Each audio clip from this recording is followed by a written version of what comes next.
요한계시록 10장입니다. 1절에서 11절 말씀 함께 있습니다. 내가 또 보니 힘센 다른 천사가 구름을 입고 하늘에서 내려오는데 그 머리 위에 무지개가 있고 그 얼굴은 해 같고 그 발은 불기둥 같으며 그 손에는 펴놓인 작은 두루마리를 들고 그 오른발은 바다를 밟고 왼발은 땅을 밟고 사자가 부르짖는 것 같이 큰 소리로 외치니 그가 외칠 때에 일곱 우레가 그 소리를 내어 말하더라.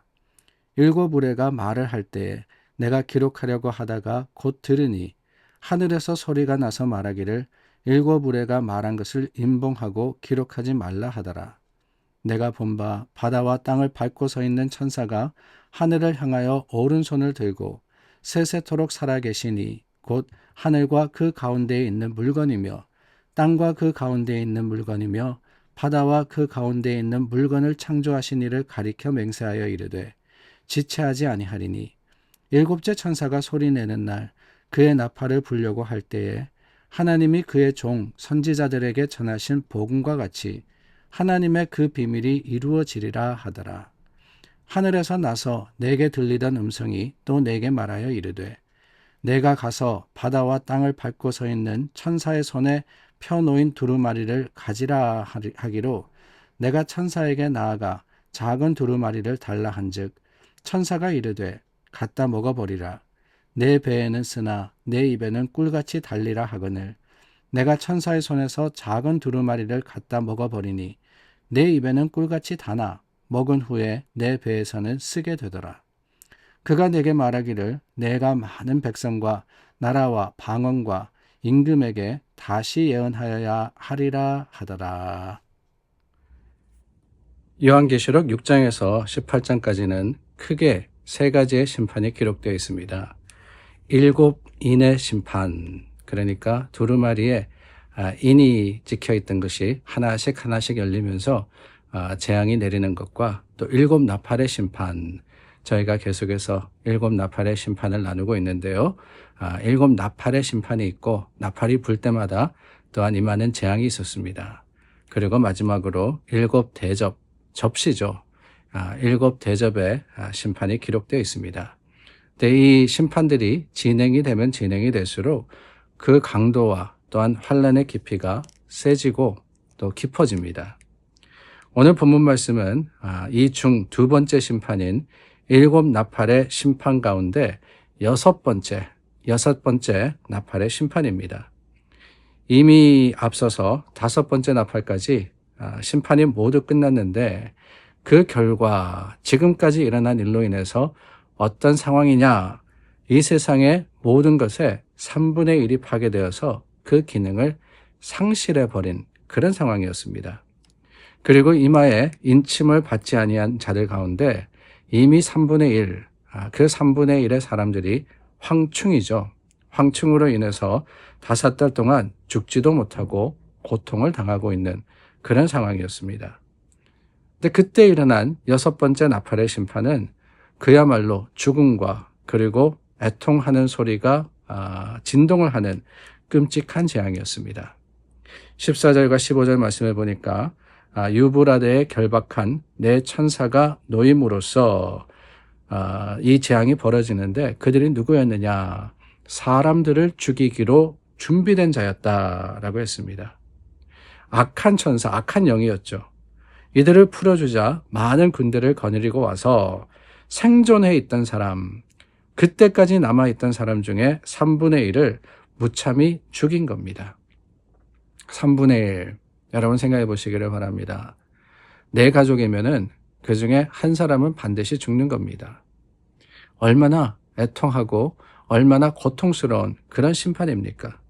얼마나 끔찍하고 얼마나 무서운 재앙입니까? 이미 3분의 1이 망했다. 이미 3분의 1이 파괴되었다라고 했죠. 해와 달과 하늘의 별들의 3분의 1입니다. 바다와 강과 모든 식물들의 3분의 1입니다. 그러니까 삶의 환경이 이미 최악이었습니다. 기능을 잃어버린 거예요.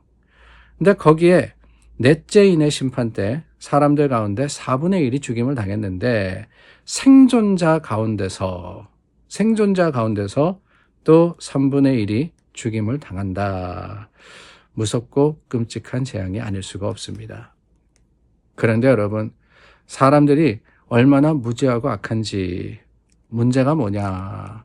이런 재앙이 거듭해서 반복해서 일어남에도 불구하고 회개하지 않았다라고 하는 거예요. 회개하지 않았다. 오히려 무릎 꿇고 회개함으로써 하나님 앞에 애통함으로 나오는 것이 아니라 듣지도 보지도 못하는 우상에게 절하면서 하나님의 진노를 키워갑니다. 마지막 때의 모습이 그렇다라고 하는 거예요. 이 말씀을 읽을 때 우리는 우리가 받은 구원이 얼마나 감사한 것인지, 또한 얼마나 놀라운 하나님의 은혜인지를 다시 한번 생각해 보지 않을 수가 없습니다. 7장 말씀에 인침 받은 자들이 있다 그러지 않았습니까?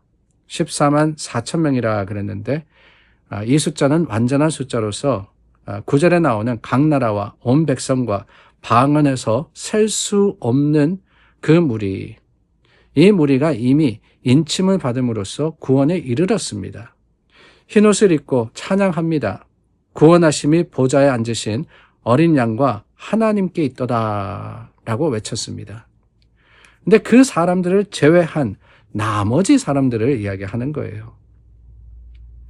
그렇다면 여러분, 이 마지막 환난의 때 여러분 어떻습니까? 저와 여러분들이 그 14만 4천 완전한 수에 속하는 이 사람들 가운데 있을까요? 아니면 오늘 말씀이 이야기하는 거듭된 재앙이 선포되는 그 현장에 있을까요? 무서운 재앙 가운데도 이 구원을 받지 못하는 사람들의 특징이 있습니다. 뭐냐? 거듭거듭되는 말씀 가운데 보니까 다름이 아닙니다. 회개하지 않았다라고 하는 거예요. 회개하지 않았다. 마음이 완악했습니다. 분명히 일어나고 보여지는 상황 가운데 마지막이 가까웠음을 알게 되었습니다. 심판이 있음을 봅니다. 그런데 그럼에도 불구하고 여전히 그 마음이 악함으로써, 그 마음이 굳음으로써 돌이키지 않고 회개하지 않았다라고 하는 거예요. 이게 얼마나 무서운 일입니까? 우리가 죄에 대해서 이야기하는데 어떠한 구체적인 죄, 강도나 아니면 도둑이나 이런 죄를 지었다라고 해서만이 죄인이 아닙니다. 오히려 회개해야 할 때 회개하지 않고 돌이켜야 될 때 돌이키지 않으면 그것도 죄의 모습이며 죄의 증거가 아니겠습니까? 하나님은 우리에게 기회를 주시는 분이십니다. 계속해서 일어나는 여러 가지 재앙 앞서 구원받은 자가 있을 것이다 라고 하셨습니다. 그런데 그렇지 않을 때 우리가 태무심하고 우리가 하나님의 말씀에 귀를 기울이지 않아서 때를 놓치면 어떻게 됩니까? 들어가지 못하게 되는 거예요. 예수님께서 주신 예화가 있지 않습니까? 잔치가 벌어졌습니다. 누구든지 다 데리고 오라 그랬어요. 그러나 그 마지막까지 잔치 자리에 들어가지 않은 사람들, 시간이 지나서야 문을 두드리면서 열어달라 그러지만은 결국에 그 주인이 뭐라 그러느냐? 나는 너희를 알지 못한다 라고 그 닫힌 문을 열지 않았습니다. 오늘 말씀을 대하면서 우리의 마음이 무겁습니다. 심판의 말씀을 읽으면서 우리 마음이 결코 가벼울 수는 없습니다.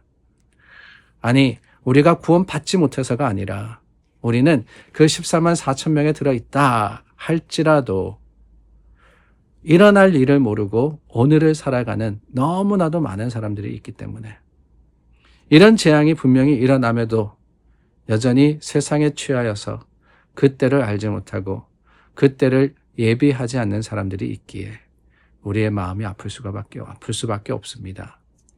혹시라도 우리 주위에 내 가족 가운데 내 친구와 친척 가운데 이런 일들이 없도록 오늘 우리 다시 한번 깨어서 기도하며 주님의 때가 아직 이르기 전에 예수 그리스도의 이름으로 그들을 권면하고 초청하여서 주님을 알고 그 주님을 믿고 구원에 이르도록 우리가 애써야 하리라 믿습니다. 오늘 그 사명과 사역을 위해서 열심히 수고하는 우리 모두가 되기를 주님의 이름으로 축원합니다. 기도하겠습니다. 참 좋으신 하나님, 우리 성도들이 있는 곳이 전도의 곳, 생명의 곳이기를 원합니다.